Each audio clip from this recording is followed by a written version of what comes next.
I found myself staring at a blank canvas, and for the first time in years, I felt absolutely nothing.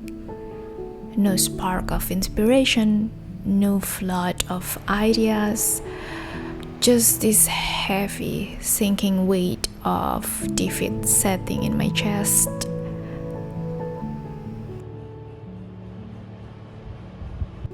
I was MIA from YouTube for a while. It wasn't that I gave up on art or this channel. Quite the opposite.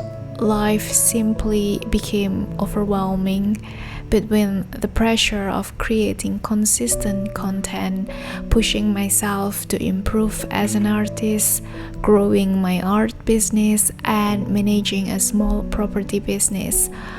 I made the difficult decision to step back, to center myself and catch my breath so I could return refreshed and renewed. The stress of juggling all these responsibilities had created an unexpected roadblock in my painting journey. For weeks, simply walking into my studio would trigger a knot of anxiety in my stomach. Those unfinished paintings hanging on the wall no longer looked like works in progress.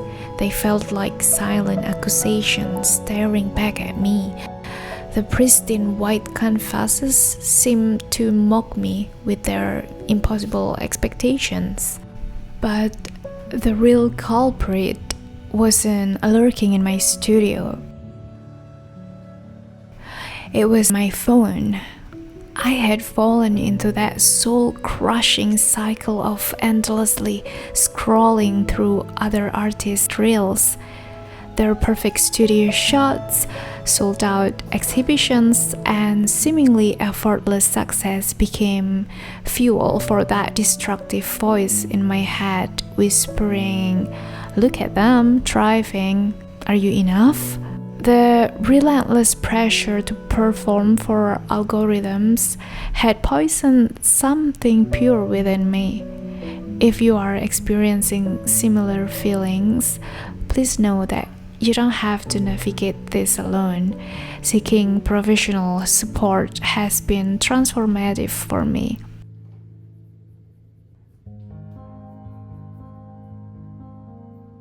Speaking of therapy, I want to thank BetterHelp for being the paid partner of this video.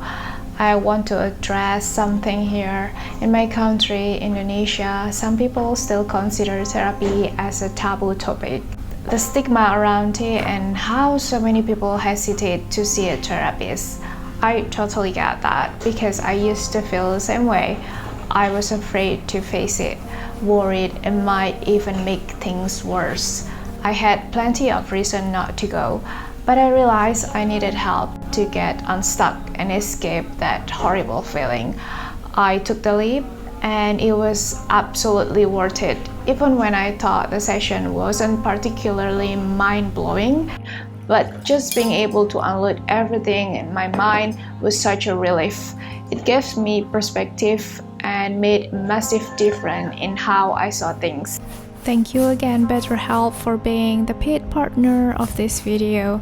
BetterHelp has credentialed therapists, and you will be matched with the right therapist who will listen, ask questions, and help you see things from the new perspective. A good therapist can offer advice and practical techniques to help you make positive changes in your life. BetterHelp's mission is to make starting therapy easier. You only need to fill out a quick questionnaire and you will be matched with a therapist as soon as possible. If it is not the right fit, you can easily switch therapists at no extra cost. With over 7,000 reviews and 4.3 rating on Trustpilot, BetterHelp is a platform you can trust. Click the link in the description or head to betterhelp.com/andriani for 10% off your first month of therapy. You can check the link in the description down below.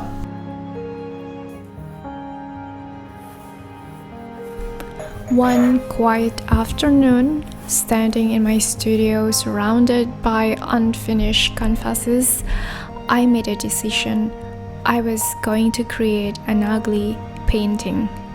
One of my first breakthrough tips for you: give yourself permission to make bad art. I know this sounds counterintuitive.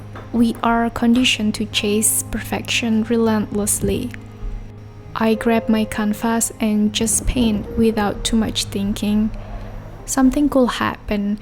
For the very first time in months, I wasn't fixated on the outcome. I wasn't paralyzed by whether it was good enough, because I knew it was intentionally imperfect. This wasn't about creating a product.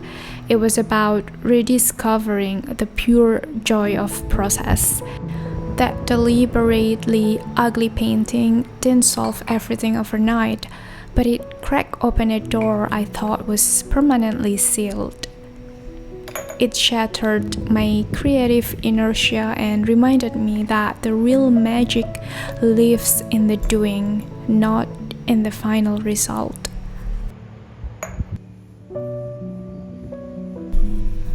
My second breakthrough, I assigned myself simple tasks. Photograph 10 interesting textures you encounter today. The most crucial rule: I was absolutely forbidden from thinking about how I might paint any of it.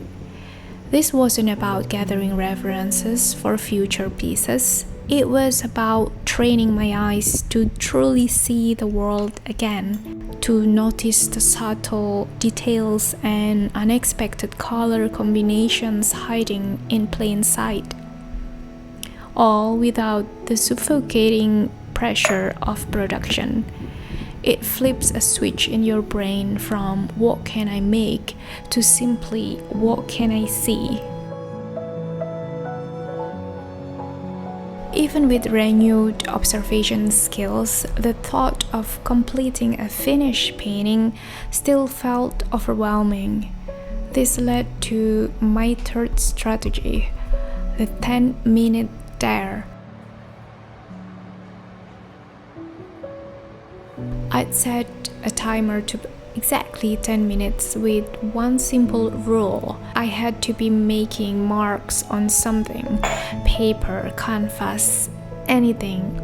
After the timer rang, I was free to stop, completely guilt-free. Often the hardest part is simply beginning, and committing to just 10 minutes makes the task feel manageable rather than mountainous.